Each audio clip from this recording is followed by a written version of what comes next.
ನಮಸ್ತೆ ಫ್ರೆಂಡ್ಸ್, ನಾನು ಗುಪ್ತ ನವರಾತ್ರಿ ಆಷಾಢದಲ್ಲಿ ಮಾಡ್ತಕ್ಕಂಥ ಪೂಜೆನ ದುರ್ಗಾ ಪೂಜೆನ ಕಳೆದ ವಿಡಿಯೋದಲ್ಲಿ ಹೇಳಿದ್ದೆ. ನಿಮಗೆ ಯಾರಾದರೂ ನೋಡಿಲ್ಲ ಅಂತಂದರೆ ಆ ವಿಡಿಯೋನ ನೋಡಿ, ನಂತರದಲ್ಲಿ ಈ ವಿಡಿಯೋನ ನೋಡಿ. ಈಗಿನ ವಿಡಿಯೋದಲ್ಲಿ ನಿಮಗೆ ಪ್ರಾಕ್ಟಿಕಲ್ ಆಗಿ ಹೇಗೆ ಆ ದುರ್ಗಾ ದೇವಿನ ಆರಾಧನೆ ಮಾಡೋದು, ಅದನ್ನು ಹೇಗೆ ಕಳಸ ಜೋಡಿಸ್ಕೊಳ್ಳೋದು, ಹಾಗೆ ದೀಪಗಳನ್ನೆಲ್ಲ ಹೇಗೆ ಇಟ್ಕೊಳ್ಳೋದು ಅಂತ ನಾನು ಸರಳವಾಗಿ ತೋರಿಸ್ತೀನಿ ನಿಮಗೆ. ಅದನ್ನು ನೀವು ನೋಡಿಕೊಂಡು ಮಾಡ್ಕೋಬೋದು. ಮತ್ತು ಇಲ್ಲಿ ವಿಷಯಗಳನ್ನ ಹೇಳ್ತೀನಿ, ಅದನ್ನು ಕೂಡ ನೀವು ನೋಡಿಕೊಂಡು ಮಾಡ್ಕೋಬೋದು. ಬನ್ನಿ ಇವಾಗ ನೋಡ್ಕೊಂಬರೋಣ. ಈಗ ಒಂದು ರೀತಿಯ ಮಂಡಲನ ತೋರಿಸ್ಕೊಡ್ತೀನಿ, ನೀವೇ ಕೈಲಿ ಹಾಕ್ಕೊಳ್ಳೋ ಅಂಥ ಮಂಡಲನ ತೋರಿಸ್ಕೊಡ್ತೀನಿ ಹೇಗೆ ಅಂದ್ಬಿಟ್ಟಿದ್ದೇನೆ. ಈಗ ಇಲ್ಲಿ ಹೀಗೆ ಬರ್ಕೊಳ್ಳಿ. ಹೀಗೆ ಒಂದು ಈ ರೀತಿ ಬರ್ಕೊಳ್ಳಿ. ಈ ರೀತಿ 4 ಕೋನಗಳ ಸ್ಟಾರ್ ಬರ್ಕೊಳ್ಳಿ. ಇಲ್ಲಿ ಓಂ ದುಮ್ ಅಂತ ಬರ್ಕೊಳ್ಳಿ. ಓಂ ದುಮ್ ಅಂತ ಬರ್ಕೊಳ್ಳಿ. ಇದಾದಮೇಲೆ ನೀವು ಹೀಗೆ ರೌಂಡ್ ಹಾಕೊಂಬನ್ನಿ. ಹೀಗೆ ರೌಂಡ್ ಹಾಕ್ಕೊಂಡು ಇಲ್ಲಿಂದ ಎಲ್ಲ ದಳಗಳನ್ನ ಬಿಟ್ಕೊಂಡು ಬನ್ನಿ.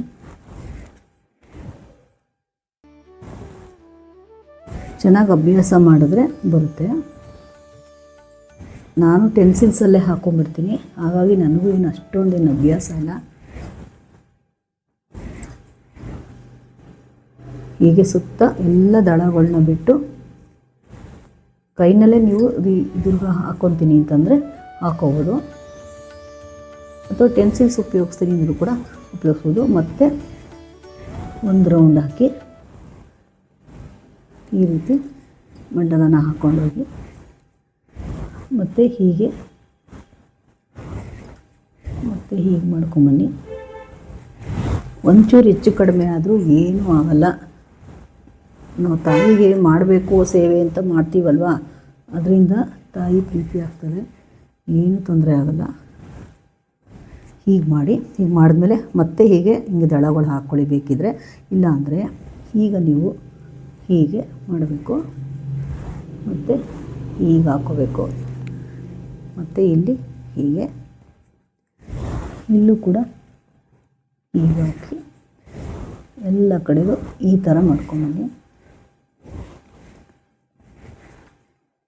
ಈ ಥರ ಮಾಡಿಕೊಂಡು ಆಮೇಲೆ ಸೇರಿಸ್ಕೊಳ್ಳಿ. ಈ ಥರ ಎಲ್ಲ ಸೇರಿಸಿ ಮತ್ತು ಇನ್ನೊಂದು ಅದೇ ಕಡೆ ಇನ್ನೊಂದು. ಸಾಮಾನ್ಯ ಇದೆಲ್ರಿಗೂ ಬರುತ್ತೆ ಅಂತ ಅನ್ಕೋತೀನಿ. ಹೀಗೆ ಹಾಕ್ಕೊಂಡು ಇಲ್ಲಿ ಒಂದೊಂದು ಬಿಂದುಗಳನ್ನ ಇಡಿ. ಹೀಗೆ ಇಲ್ಲಿ ನೀವು ದೀಪದ ಕಂಬನ ಸ್ಥಾಪನೆ ಮಾಡ್ಕೋಬೇಕು. ಅದಕ್ಕೋಸ್ಕರ ಹಿಂಗಿಟ್ಕೊಂಡು ಇದ್ರ ಮೇಲೆ ಅರಿಶಿನ ಕುಂಕುಮ ಅಕ್ಷತೆ ಹೂವು ಹಾಕ್ಬಿಟ್ಟು ಇದ್ರ ಮೇಲೆ ತಟ್ಟೆ ಇಟ್ಟು ಕಳಸ ಸ್ಥಾಪನೆ ಮಾಡ್ಕೊಳ್ಳಿ. ಈ ರೀತಿ ನೀವು ಮಂಡಲನ ಹಾಕ್ಕೊಳ್ಳಿ. ನಾನಿವಾಗ ಟೆನ್ಸಿಲ್ಸಲ್ಲಿ ಹಾಕ್ಕೊತೀನಿ, ಅದನ್ನು ತೋರಿಸ್ತೀನಿ ನಿಮಗೆ ಹೇಗೆ ಅಂದ್ಬಿಟ್ಟಿದ್ದೇನೆ.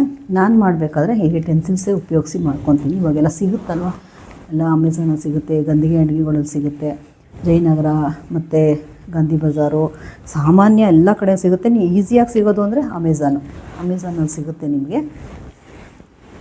ಇದು ಟೆನ್ಸಿಲ್ಸು ನೋಡಿ, ಈ ಥರ ಸಿಗುತ್ತೆ ನಿಮಗೆ. ದುರ್ಗಾ ಚಕ್ರ ಸಿಗುತ್ತೆ ಇದನ್ನು ನಾನಿಲ್ಲಿ ಅಮೆಝಾನಲ್ಲೇ ತೊಗೊಂಡಿದ್ದೆ, ನಾನು ಆನ್ಲೈನಲ್ಲಿ. ಅದನ್ನು ಈ ರೀತಿಯಾಗಿ ಇಟ್ಟು ನೀವು ಸೆಂಟ್ರಲ್ಲಿ ದೇವ್ರ ಮನೇಲಿ ಒಂದು ಮಣೆ ಇಟ್ಕೊಳ್ಳಿ. ಯಾವುದಾದ್ರೂ ಮಣೆ ಇಟ್ಕೋಬೋದು. ಒಂದು ಮಣೆ ಇಟ್ಕೊಂಡು ಅಲ್ಲಿ ಈ ರೀತಿ ಹಾಕ್ಕೊಳ್ಳಿ. ಎಲ್ಲ ರಂಗೋಲಿನ ಹಾಕ್ಬಿಟ್ಟು ನೀವೊಂದು ಪೇಪರು ಈ ಥರದ್ದು ಏನಾದ್ರು ರಟ್ಟು ಪೀಸು ಏನಾರು ಇದ್ದರೆ ಈ ಥರದ್ದು ಇದರಲ್ಲಿ ಹೀಗೆ ಎಳ್ಕೊಂಬನ್ನಿ. ಈ ಥರ ಬಿಗಿಯಾಗಿ ಹಿಡ್ಕೊಂಡು ಈ ರೀತಿ ಎಳ್ಕೊಂಡು ಬನ್ನಿ.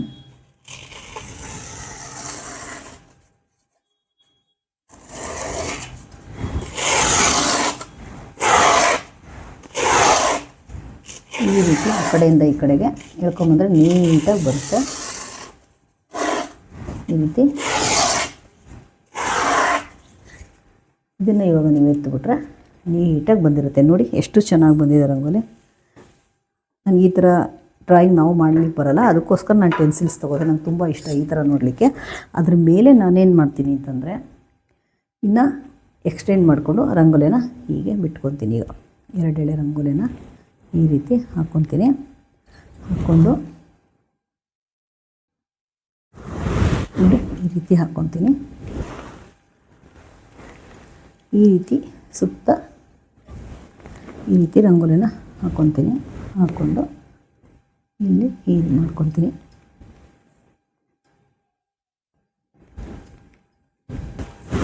ಫ್ರೆಂಡ್ಸ್, ಭಕ್ತಿ ಶ್ರದ್ಧೆಯಿಂದ ನಂಬಿಕೆಯಿಂದ ಮಾಡಬೇಕು. ಏನೇ ಮಾಡಿದ್ರೂ ತಾಯಿ ಪ್ರೀತಿಗೆ ಸೇವೆ ಮಾಡಬೇಕು ನಾವು. ಅವಳಿಗೆ ನಮ್ಮನ್ನು ಯಾವಾಗಲೂ ರಕ್ಷಣೆ ಕೊಡ್ತಾಳೆ. ತಾಯಿಗಿಂತ ದೊಡ್ಡ ದೇವರು ಯಾವುದೂ ಇಲ್ಲ ಅಲ್ವಾ? ಅದಕ್ಕೆ ನೋಡಿ ಈ ರೀತಿ ಆಯಿತು. ಇಲ್ಲಿ ಹೀಗೆ ಬಿಂದುನ ಇಟ್ಕೊಳ್ಳಿ. ಇಲ್ಲಿ ನಾವು ದೀಪ ಕಂಬನ ಸ್ಥಾಪನೆ ಮಾಡಬೇಕು. ಈ ರೀತಿ ಇಟ್ಕೊಂಡು ಇಲ್ಲಿ ಆ ರೀತಿ ಬಿಂದು ಮಾಡಿಕೊಂಡು ಈಗ ನೀವು ಇದರಲ್ಲಿ ಮಧ್ಯದಲ್ಲಿ ಅರಿಶಿನ, ಕುಂಕುಮ, ಹೂವು, 1-2 ಅಕ್ಷತೆನ ಇಡಬೇಕು. ಇಟ್ಟು ಆಮೇಲೆ 4 ಮೂಲೆಗಳಲ್ಲೂ ಕೂಡ ನೀವು ದೀಪ ಸ್ತಂಭನೆ ಮಾಡ್ತೀರಲ್ಲ, ಅಲ್ಲೂ ಕೂಡ ಅರಿಶಿನ, ಈ ರೀತಿ ಅರಿಶಿನ, ಕುಂಕುಮ ಈ ರೀತಿ ಹಾಕ್ಕೊಳ್ಳಿ. 4 ಮೂಲೆಯಲ್ಲೂ 1-2 ಅಕ್ಷತೆ ಇಟ್ಟು ಹೂವಿನ ದಳಗಳನ್ನ ಈಗ ಒಂದೊಂದು ಹೂವಿನ ದಳಗಳನ್ನ ಇಡಿ. ಹೀಗೆ ಅದಾದಮೇಲೆ ಸೆಂಟ್ರಲ್ಲಿ ಈ ರೀತಿ ತಟ್ಟೆನ ಹಿಡಿ. ತಟ್ಟೆ ಇಟ್ಟು ಅದ್ರ ಮೇಲೆ ಮಂಡಲದ ಮೇಲೆ ಹೀಗೆ ಕಳಸನ ಹಿಡಿ. ಕಳಸನ ಇಟ್ಟು ಅದಕ್ಕೆ ನೀವೇನೇನು ಹಾಕಬೇಕು ಅಂದರೆ ಬಿಳಿ ಸಾಸಿವೆ, ಅದು ಗಂದಿಗೆ ಅಂಗಡಿಯಲ್ಲಿ ಸಿಗುತ್ತೆ ನಿಮಗೆ. ಬಿಳಿ ಸಾಸಿವೆ ಅದನ್ನು ಹಾಕ್ಕೊಳ್ಳಿ. ಈ ಥರ ಬಿಳಿ ಸಾಸಿವೆ ಹಾಕ್ಕೊಳ್ಳಿ. 5 ರೂಪಾಯಿ ಹಾಕ್ಕೊಳ್ಳಿ. ಹಾಗೂ 1 ನಿಂಬೆಹಣ್ಣು ಹಾಕ್ಕೊಳ್ಳಿ. ಅದಾದಮೇಲೆ ನೀವು 2 ಜೋಡಿ ಅರಿಶಿಣದ ಕೊಂಬು ಈ ರೀತಿ ಕಟ್ಕೊಳ್ಳಿ. ಕಟ್ಕೊಂಡು ಇದನ್ನು ಹೀಗೆ ಕಟ್ಟಿ, ಇಲ್ಲಿಂದ ಹೀಗೆ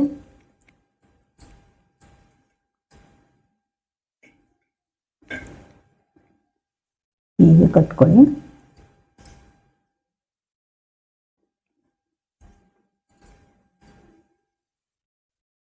ಹೀಗೆ ಕಟ್ಕೊಳ್ಳಿ. ಅದಾದಮೇಲೆ ನೀವು ಮಾವಿನೆಲೆ ಇಡಬೇಕು. ಇದಕ್ಕೆ ನೀವು ವೀಳ್ಯದೆಲೆ ಇಡಬಾರ್ದು, ಮಾವಿನೆಲೆ ಇಡಬೇಕು. ಸಿಗುತ್ತೆ ನಿಮಗೆ ಎಲ್ಲ ಕಡೆ. ಇವಾಗ ಮಾವಿನೆಲೆ ಹಿಂದಿನ ದಿವಸನೇ ತಂದು ಇಟ್ಕೊಂಬಿಡಿ. ನೀವು ಗುರುವಾರನೇ ಶುಕ್ರವಾರ ಮಾಡ್ತೀನಿ ಅಂದರೆ ಬುಧವಾರನೇ ತಂದು ಫ್ರಿಜ್ಜಲ್ಲಿ ಬೇಕಾದರೂ ನೀವು ಇಟ್ಕೊಬೋದು. ಮಡಿ ಫ್ರಿಜ್ನೆಲ್ಲ ತೊಳೆದು ಒಂದು ಕಡೆ ಮಡಿಯಾಗಿ ಹೂವು ಇದು ಎಲ್ಲನೂ ಇಟ್ಕೊಳ್ಳಿ. ಅದಾದಮೇಲೆ ಈ ರೀತಿ ಕುಂಕುಮ ರೌಂಡಾಗೇ ಇಡಬೇಕು. ಕುಂಕುಮನ ತಿಲಕ ಇಡಬಾರ್ದು. ಈ ರೀತಿ ರೌಂಡಾಗಿ ಕುಂಕುಮ ಇಟ್ಟು ಅದಕ್ಕೆ ನೀವು ಒಂದು ಬ್ಲೌಸ್ ಪೀಸ್ನ ಹೀಗೆ ಇಡಬೇಕು. ಒಂದು ಬ್ಲೌಸ್ ಪೀಸ್ನ ಇಟ್ಟು ಅದ್ರ ಮೇಲೆ ನೀವು ಹೀಗೆ ಹೂವನ್ನು ನಿಮಗೆ ಯಥಾಶಕ್ತಿ ಹೆಂಗೆ ಬೇಕು ಹಂಗೆ ಅಲಂಕಾರ ಮಾಡ್ಕೊಳ್ಳಿ. ಈ ರೀತಿ ಮಾಡಿಕೊಂಡು ಆಮೇಲೆ ನೀವು ಸುತ್ತ ಈ ರೀತಿ ದೀಪದ ಕಂಬಗಳನ್ನ ಸ್ಥಾಪನೆ ಮಾಡ್ಕೋಬೇಕು. ಹೀಗೆ ದೀಪದ ಕಂಬಗಳನ್ನ ಸ್ಥಾಪನೆ ಮಾಡ್ಕೋಬೇಕು. 4 ದಿಕ್ಕಿನಲ್ಲೂ ದೀಪದ ಕಂಬನ ಸ್ಥಾಪನೆ ಮಾಡ್ಕೋಬೇಕು. ನನಗೆ ಒಂದೇ ಸಮ ಇರೋದು ಹೈಟ್ ಇರೋದು ದೀಪದ ಕಂಬ ಇರಲಿಲ್ಲ. ಇಟ್ಟಿದ್ದೀನಿ, ಎಲ್ಲೋ ಸಿಗಲಿಲ್ಲ ನನಗೆ. ಅದಕ್ಕೋಸ್ಕರ ನಾನು 2 ಚಿಕ್ಕದು 2 ದೊಡ್ಡದು ತೊಗೊಂಡಿದ್ದೀನಿ. ಇವಾಗ ಇದಾದಮೇಲೆ ನೀವು ಪ್ರಾರ್ಥನೆ ಮಾಡಿಕೊಂಡು ಮೊದಲು ಏನೇನು ಪ್ರಾರ್ಥನೆ ಮಾಡಬೇಕು ಅದನ್ನೆಲ್ಲನೂ ಪ್ರಾರ್ಥನೆ ಮಾಡಿಕೊಂಡು ನಾನು ಹಾಕ್ತೀನಿ ಸ್ಕ್ರಿಪ್ಟಲ್ಲೂ. ಯಾವುದೇ ಪೂಜೆ ಮಾಡಬೇಕಾದ್ರೂ ಮೊದಲು ಪ್ರಾರ್ಥನೆ ಮಾಡಬೇಕು. ನಾವು ಪ್ರಾರ್ಥನೆ ಮಾಡಿದಾಗ ನಮ್ಮ ಮನಸ್ಸು ಏಕಾಗ್ರತೆಗೆ ಬರುತ್ತೆ, ಹಾಗೂ ನಮ್ಮ ಪೂಜೆ ಕಡೆ ಗಮನ ಬರುತ್ತೆ. ಅದಕ್ಕೆ ಮೊದಲು ಪ್ರಾರ್ಥನೆ ಮಾಡಿ ನಂತರ ನಾವು ಪೂಜೆನ ಸ್ಟಾರ್ಟ್ ಮಾಡಬೇಕು. ಪ್ರಾರ್ಥನೆ ಮಾಡಾದಮೇಲೆ ದೀಪನ ಹಚ್ಕೋಬೇಕು. ನಾವು ದೀಪ ಹಚ್ಬೇಕಾದ್ರೆ ದೀಪದ ಮಂತ್ರ ಇದೆಯಲ್ಲ ಅದನ್ನು ಹೇಳ್ಕೊಳ್ಳಿ.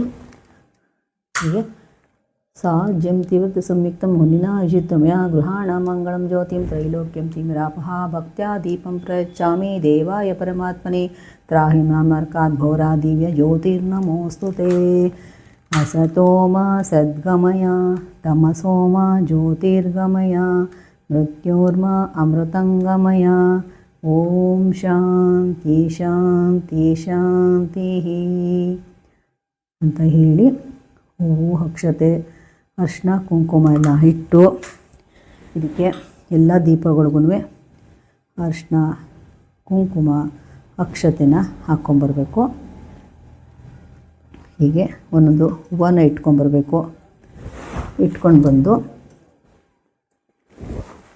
ಆಮೇಲೆ ಗಂಧದ ಕಡ್ಡಿ ತೊಗೊಂಡು ಮೊದಲು ದೀಪಗಳಿಗೆ ಪೂಜೆ ಮಾಡಬೇಕು. ನೀವು ಫಸ್ಟು ದೀಪಗಳಿಗೆ ಪೂಜೆ ಮಾಡಿ ಆಮೇಲೆ ನೀವು ಧ್ಯಾನ ಮಂತ್ರ ಸ್ಟಾರ್ಟ್ ಮಾಡಬೇಕು. ಆಚಮನ ತೊಗೊಂಡು ಸಂಕಲ್ಪ ತೊಗೊಂಡು ದೀಪಗಳಿಗೆಲ್ಲ ಪೂಜೆ ಆದಮೇಲೆ ನೀವು ಆಚಮನ ತೊಗೊಂಡು ಸಂಕಲ್ಪ ಮಾಡಿಕೊಂಡು ಸಂಕಲ್ಪ ಎಲ್ಲ ಆದಮೇಲೆ 9 ಗಂಟೆ ಇರೋವಂಥ ದಾರನ ಕಟ್ಕೋಬೇಕು ಬಲಗೈಗೆ. ನಿಮ್ಮ ಮನೇಲಿ ಯಾರಾದ್ರೂ ಮುತ್ತೈದರಿದ್ದರೆ ಅಥವಾ ಕನ್ಯಾಮಣಿಗಳಿದ್ದರೆ ಅವ್ರ ಹತ್ರ ಕಟ್ಟಿಸ್ಕೊಳ್ಳಿ, ಅಥವಾ ನಿಮ್ಮ ಹಸ್ಬೆಂಡ್ ಇದ್ದರೆ ಮನೇಲಿ ಅವ್ರ ಹತ್ರ ಕಟ್ಟಿಸ್ಕೊಳ್ಳಿ. ಆಮೇಲೆ ಹೇಳಿಬಿಟ್ಟು ಮಾಡಬೇಕು. ನೀವು ನಾನು ಈ ಥರ ಇವತ್ತು ವ್ರತ ಪೂಜೆ ದುರ್ಗಾ ಪೂಜೆ ಮಾಡ್ತಾಯಿದ್ದೀನಿ ಆಷಾಢ ಶುಕ್ರವಾರ ಅಂತ ಅವ್ರಿಗೆ ಹೇಳ್ಬಿಟ್ಟು ನೀವು ಮನೆಯಲ್ಲೆಲ್ಲ ಪರ್ಮಿಷನ್ ತೊಗೊಂಡು ಮಾಡಬೇಕು. ಯಾಕೆಂದರೆ ನೀವೇ ಮಾಡೋಕ್ಕೆ ಹೋದರೆ ಈ ನಿಯಮಗಳಿಗೆಲ್ಲ ಮನೆಯವ್ರು ಪ್ರೋತ್ಸಾಹ ಕೊಡಬೇಕಲ್ವ, ಅದಕ್ಕೋಸ್ಕರ ಅವ್ರಿಗೆ ಹೇಳ್ಬಿಟ್ಟು ಮಾಡಬೇಕು. ಯಜಮಾನರಿದ್ದರೆ ಅವ್ರ ಹತ್ರನೇ ಕಟ್ಟಿಸ್ಕೊಂಡು ಯಾರು ಕಟ್ತಾರೆ ಅವರಿಗೆ ನಮಸ್ಕಾರ ಮಾಡಿಕೊಂಡು ನೀವು ಪೂಜೆನ ಶುರು ಮಾಡಿ. ಅದಾದಮೇಲೆ ಮಂತ್ರಗಳನ್ನ ಧ್ಯಾನ ಮಂತ್ರ ಹೇಳ್ಕೊಡ್ತೀನಿ. ಧ್ಯಾನ ಮಂತ್ರ ಎಲ್ಲ ಆದಮೇಲೆ ನೀವು ಧ್ಯಾನ ಮಂತ್ರ ಹೇಳಿ ದೇವಿನೆಲ್ಲ ಆಹ್ವಾನ ಮಾಡಿ ಅದನ್ನೆಲ್ಲ ಕೂರಿಸಿದ ಮೇಲೆ ನೀವು ಈ ಥರ ನೀವು ದಾರ ಸಿಗುತ್ತೆ, ಕೆಂಪು ಮತ್ತು ಅರಿಶಿನ ಇರೋಂಥ ದಾರ ಸಿಗುತ್ತೆ.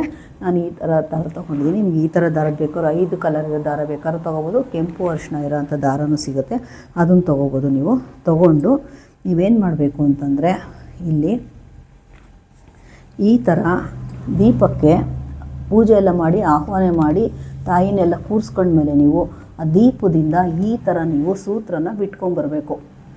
ಈ ರೀತಿ ಸೂತ್ರನ ನೀವು ದೀಪಕ್ಕೆ ಹುಷಾರಾಗಿ ಬಿಟ್ಕೊಂಬರಬೇಕು. ತುಂಬ ಟೈಟ್ ಮಾಡಬಾರ್ದು. ಹೀಗೆ ನೀವು ಸುತ್ತ ಹಿಂಗೆ ಹಾಕ್ಕೊಂಡು ಬರಬೇಕು. ಸುತ್ತ ಹಿಂಗೆ ಹಾಕ್ಕೊಂಡು ಸೂತ್ರನ ಕಟ್ಟಬೇಕು. ಈ ಥರ ಕಟ್ಟಿ ನೋಡಿ, ಹುಷಾರಾಗಿ ಕಟ್ಟಿ ಇದನ್ನ ಒಂದೇ ಸಮ ಇರೋದು ತೊಗೊಂಡ್ರೆ ನೀವು ಕರೆಕ್ಟಾಗಿ ಬರುತ್ತೆ. ಹೀಗೆ ಕಟ್ಟಿ ಈ ಕಟ್ಟಿದ ಮೇಲೆ ನೀವು ನಾನು ಏನು ಹೇಳ್ಕೊಡ್ತೀನಲ್ಲ ಅದು ದುರ್ಗಾ ಅಷ್ಟೋತ್ರ ಮಾಡಿ, ದುರ್ಗಾ ಜಪ ಮಾಡಿ, ಬೀಜಾಕ್ಷರದಿಂದ ಅರ್ಚನೆ ಮಾಡುವಂಥದ್ದು, ಅಷ್ಟೋತ್ರದಿಂದ ಅರ್ಚನೆ ಮಾಡೋದು ಅಥವಾ ಸಹಸ್ರನಾಮದಿಂದ ಮಾಡೋದು, ದುರ್ಗಾ ಕವಚ ಹೇಳೋದು ನಾನು ಮುಂದಿನ ವೀಡಿಯೋದಲ್ಲಿ ಹೇಳ್ಕೊಡ್ತೀನಿ. ಸ್ಟೆಪ್ ಬೈ ಸ್ಟೆಪ್ ಹಾಕ್ತೀನಿ. ಯಾವ ರೀತಿ ಫಸ್ಟ್ ಏನು ಮಾಡಬೇಕು, ಆಮೇಲೆ ಏನು ಮಾಡಬೇಕು, ಯಾವ್ಯಾವುದು ಮಂತ್ರ ಸ್ತೋತ್ರಗಳನ್ನೆಲ್ಲ ಹೇಳಬೇಕು ಅಂತ ಅದನ್ನೆಲ್ಲ ಹಾಕ್ಕೊಡ್ತೀನಿ ನಾನು. ಆಗ ಆ ರೀತಿ ನೀವು ಪೂಜೆ ಮಾಡಬೇಕು. ಮುಖ್ಯವಾಗಿ ಈ ಥರ ಮಂಡಲ ಹಾಕ್ಕೊಳ್ಳಿ. ಅದಾದಮೇಲೆ 4 ಕಡೆನೂ ದೀಪ ಹಚ್ಚಿ ಕಳಸಕ್ಕೆ ಹೇಳಿದ್ದೀನಲ್ಲ, ಒಂದು ಅಕ್ಕಿ ಹಾಕಿ ಸ್ವಲ್ಪ ತಟ್ಟೆ ಇದೆಲ್ಲ ಇಟ್ಟು, ಇದರಲ್ಲಿ ನೀವು ಇನ್ನೂ ಬಾಗಿನ ಸಾಮಾನು ಒಂದು ಬರುತ್ತೆ ಅದನ್ನು ಕೂಡ ಇಡ್ಬೋದು. ಇದರೊಳಗೆ ಇಟ್ಟು ಇದರೊಳಗೆ ಒಂದು ನಿಂಬೆಹಣ್ಣು ಮತ್ತು ಬೇಳೆ ಸಾಸಿವೆ 5 ರೂಪಾಯಿ ಹಾಕಿ ಈ ಥರ ತೆಂಗಿನಕಾಯಿ ಇಟ್ಟು, ಮಾವಿನ ಎಲೆ ಇಟ್ಟು, ಹೂವು ಇಟ್ಟು ಮತ್ತು ಈ ಥರದ್ದೆಲ್ಲ ಬ್ಲೌಸ್ ಪೀಸ್ ಎಲ್ಲ ಇಟ್ಟು ಸುತ್ತ 4 ದೀಪದ ಕಂಬಗಳನ್ನ ಇಟ್ಟು ಅದಕ್ಕೆಲ್ಲ ಹಿಂಗೆ ಆಹ್ವಾನ ಮಾಡಿ ತಾಯಿ ಸ್ಥಾಪನೆ ಆದಮೇಲೆ ಈ ಸೂತ್ರ ಕಟ್ಟಿ ಇನ್ನು ರಾತ್ರಿವರೆಗೂ ನೀವು ಅದನ್ನು ಹಾಗೇ ಇರಬೇಕು, ಏನೂ ಅಡಗಿಸ್ಬಾರ್ದು. ಅದೇ ರೀತಿ ಹಂಗೆ ಇತ್ತು ನೀವು ಬೆಳಗ್ಗೆ ಎಲ್ಲ ಪೂಜೆ ನೈವೇದ್ಯ ಎಲ್ಲ ಹೇಳಿದ್ದೀನಿ, ಫಸ್ಟ್ ವೀಡಿಯೋದಲ್ಲಿ ಹೇಳಿದ್ದೀನಿ. ಆ ರೀತಿ ನೈವೇದ್ಯ ಎಲ್ಲ ಅರ್ಪಿಸಿ ಒಂದೇ ದಿವಸ ಮಾಡ್ತೀನಿ, ನೀವು ಒಂದೇ ಶುಕ್ರವಾರ ಮಾಡ್ತೀನಿ ಅನ್ನೋರು ಅವತ್ತು ಸಂಜೆನೇ ನೀವು ಯಾರನ್ನಾರು ಕರೆದು ಅರಿಶಿನ ಕುಂಕುಮ ಕೊಟ್ಬಿಟ್ಟು ನಂತರದಲ್ಲಿ ನೀವು ಊಟ ಇದನ್ನು ಸಡಿಲಿಸ್ಬಿಟ್ಟು ಊಟ ಮಾಡ್ಬೋದು. ಹಾಗೂ ನೀವು ಕಟ್ಕೊಂಡಿರೋ ಅಂಥ ದಾರನ ಕೈ ಕಟ್ಕೊಂಡಿರೋ ಅಂಥ ದಾರನ ನೀವು ರಕ್ಷೆ ದಾರನ ಅದರಲ್ಲಿ ಇಲ್ಲಿ ಇಟ್ಬಿಟ್ಟಿದ್ದೇನೆ. 3 ಸರಿ ನೀರು ಹಾಕ್ಬೇಕು. ಅದ್ರ ಮೇಲೆ ಹಾಕ್ಬಿಟ್ರೆ ಅಲ್ಲಿಗೆ ಇದಾಗುತ್ತೆ. ಆಮೇಲೆ ತೊಗೊಂಡು ಬೆಳಗ್ಗೆಗೆ ನೀವು ಯಾವ್ದಾದ್ರು ಪಾಟ್ ಹತ್ರ ಹಾಕ್ಬೋದು. ಇದನ್ನೆಲ್ಲ ಕ್ಲೀನ್ ಮಾಡಿಬಿಟ್ಟು ಒಂದು ಸ್ಟೆಪ್ ಬೈ ಸ್ಟೆಪ್ಪು ನೋಡಿಕೊಂಡು ಸಮಾಧಾನ 1-2 ಸತಿ ನೋಡಿ ಎಲ್ಲ ಬರೆದಿಟ್ಕೊಂಡು ನೀವು ಮಾಡ್ಕೊಳ್ಳಿ. ಇನ್ನೂ ನೀವು ಏನಾದರೂ ಪೂಜೆ ಬೇರೆ ಎಕ್ಸ್ಟ್ರಾ ಏನಾರು ಮಾಡ್ತೀನಿ, ಇನ್ನೂ ಏನಾದರೂ ಹೇಳ್ತೀನಿ, ಸಹಸ್ರನಾಮಗಳು ಹೇಳ್ತೀನಿ, ಲಲಿತಾ ಸಹಸ್ರನಾಮ ಹೇಳ್ತೀನಿ, ದುರ್ಗಾ ಕವಚ ಹೇಳ್ತೀನಿ, ದುರ್ಗಾ ಚಾಲೀಸ ಹೇಳ್ತೀನಿ ಅಂದರೆ ಹೇಳ್ಬೋದು. ಆಮೇಲೆ ಮಧ್ಯಾಹ್ನ ಆದಮೇಲೆ ಮತ್ತೆ ಸಂಜೆಗೆ ನೀವು ಮೈಗೆ ಸ್ನಾನ ಮಾಡಿಕೊಂಡು ಮತ್ತೆ ಕಾಟನ್ ಸೀರೆ ನೀವು ತೆಗೆದಿಟ್ಟಿರ್ತೀರಲ್ಲ ಅದನ್ನೇ ಮತ್ತೆ ಉಟ್ಕೊಂಡು ಮತ್ತೆ ಸಂಜೆನೂ ಕೂಡ ಒಂದು ಅಷ್ಟೋತ್ರ ಪೂಜೆ ಮಾಡಿ, ಆಮೇಲೆ 1 ಲೋಟ ಹಾಲಿಟ್ಟು ಪೂಜೆ ಮಾಡಿ, ಸಂಜೆನೂ ಆರತಿ ಮಾಡಿ, ಮಹಾಮಂಗಳಾರತಿ ಮಾಡಿ ಆರತಿ ಮಾಡಿ ನಂತರ ನೀವು ಊಟ ಮಾಡಬೇಕು. ಎಲ್ಲ ಅರಿಶಿನ ಕುಂಕುಮ ಎಲ್ಲ ಕೊಟ್ಟು ಎಲ್ಲ ಆದಮೇಲೆ ಆವಾಗಲೇ ರಾತ್ರಿನೇ ಸಡಿಲಿಸ್ಬಿಡಿ. ಬೆಳಗ್ಗೆ ಎತ್ಕೊಳ್ಳೋರಂತೆ ಒಂದು 8 ಗಂಟೆ ಮೇಲೆ ಎಲ್ಲ ನಿಮ್ಮದೆಲ್ಲ ಕೊಟ್ಟು ಎಲ್ಲ ಆದಮೇಲೆ ಸಡಿಲಿಸ್ಬಿಟ್ಟು ಆಮೇಲೆ ನೀವು ಉಪ್ಪಿಟ್ಟು ಅಥವಾ ಚಪಾತಿ ಏನಾದರೂ ಒಂದು ಊಟ ಮಾಡ್ಕೊಳ್ಳಿ. ಪ್ರತ್ಯೇಕವಾಗಿ ಮಲ್ಕೊಂಡ್ರೆ ಅವತ್ತಿನ ದಿನ ಪೂಜೆ ಪೂರ್ತಿ ಕಂಪ್ಲೀಟ್ ಆಗುತ್ತೆ. ತಾಯಿಯ ಆಶೀರ್ವಾದ ನಿಮಗೆ ಸಿಗುತ್ತೆ ಅಂತ ಹೇಳೋಕ್ಕೆ ಇಷ್ಟಪಡ್ತೀನಿ. ಮುಂದಿನ ವೀಡಿಯೋದಲ್ಲಿ ನಾನು ಇನ್ನು ಏನು ನಿಮಗೆ ಹೇಳ್ಕೊಡ್ಬೇಕು ಅಂತ ಮುಂದಿನ ವೀಡಿಯೋದಲ್ಲಿ ತಿಳಿಸ್ತೀನಿ. ಫ್ರೆಂಡ್ಸ್ ನೋಡಿದ್ರಲ್ಲ ಇವಾಗ ಯಾವ ರೀತಿ ಜೋಡಿಸ್ಕೊಳ್ಳೋದು, ಹೇಗೆ ಪೂಜೆ ಮಾಡೋದು ಅನ್ನೋದನ್ನೆಲ್ಲ ಸರಳವಾಗಿ ಹೇಳ್ಕೊಟ್ಟಿದ್ದೀನಿ. ನಿಮ್ಗೆ ಅರ್ಥ ಆಗಿದೆ ಅಂತ ಅಂದ್ಕೊತೀನಿ. ಮುಂದೆ ನಾನು ಸ್ಕ್ರಿಪ್ಟು ಕೂಡ ಹಾಕ್ತೀನಿ, ಅದು ಮಂತ್ರಗಳದ್ದು, ಸ್ತೋತ್ರಗಳದ್ದು ಯಾವುದ್ಯಾವುದು ಹೇಳಬೇಕು ಏನು ಅನ್ನೋದನ್ನೆಲ್ಲ ನಾನು ಮುಂದಿನ ವೀಡಿಯೋದಲ್ಲಿ ಸ್ಕ್ರಿಪ್ಟ್ ಹಾಕ್ತೀನಿ. ಅದೆಲ್ಲ ಬರೆದಿಟ್ಕೊಂಡು ನೀವು ಸಮಾಧಾನವಾಗಿ ಗಾಬರಿ ಪಟ್ಕೊಳ್ದಂಗೆ ನೀಟಾಗೆಲ್ಲ ನೋಡಿಕೊಂಡು ಮಾಡ್ಕೊಳ್ಳಿ. ತಾಯಿ ಜಗನ್ಮಾತೆ ನಿಮ್ಗೆ ಒಳ್ಳೇದು ಮಾಡ್ತಾಳೆ. ಈ ಶುಕ್ರವಾರ ನಮಗೆ ಸಿಗೋದೇ ಕಷ್ಟ ಶುಕ್ರವಾರಗಳು. ಹಾಗೂ ಈ ಥರ ಆಷಾಢ ಮಾಸದಲ್ಲಿ ನಾವಿನ್ನೂ ಇದರಲ್ಲಿ ಬದುಕಿದ್ದೀವಿ, ನಾವು ಇನ್ನೂ ಭೂಮಿ ಮೇಲೆ ಇದ್ದೀವಿ, ನಾವು ಇಂಥದ್ದು ನಮ್ಮ ಆಯಸ್ಸು ಇನ್ನೂ ಚೆನ್ನಾಗಿ ಕೊಟ್ಟಿದ್ದಾನೆ ದೇವರು, ಭೂಮಿ ಮೇಲೆ ಇದ್ದೀವಿ ಅಂತಂದರೆ ನಾವು ಇಂಥ ಪೂಜೆಗಳನ್ನೆಲ್ಲನೂ ನಾವು ಸೇವೆಗಳನ್ನೆಲ್ಲನೂ ಮಾಡಿ ಆ ತಾಯಿ ಆಶೀರ್ವಾದ ಪಡಿಬೇಕು. ನಾವೇ ಪುಣ್ಯವಂತರು, ಯಾರು ಮಾಡ್ತಾರೆ ಅವರೇ ಪುಣ್ಯವಂತರಾಗಿರ್ತಾರೆ. ಅದಕ್ಕೋಸ್ಕರ ಈ ಆಷಾಢ ಶುಕ್ರವಾರ ಹೆಣ್ಮಕ್ಳುಗಳು ಮಾಡಿ. ಈ ವಿಡಿಯೋ ನಿಮಗೆ ಇಷ್ಟ ಆಗಿದ್ದರೆ ಕಮೆಂಟ್ ಮಾಡಿ, ಎಲ್ರಿಗೂ ಶೇರ್ ಮಾಡಿ, ಸಬ್ಸ್ಕ್ರೈಬ್ ಮಾಡಿ ಅಂತ ಕೇಳ್ಕೊತಾ ಇದ್ದೀನಿ. ಮುಂದಿನ ವಿಡಿಯೋದಲ್ಲಿ ಸಿಗೋಣ. ನಮಸ್ತೆ.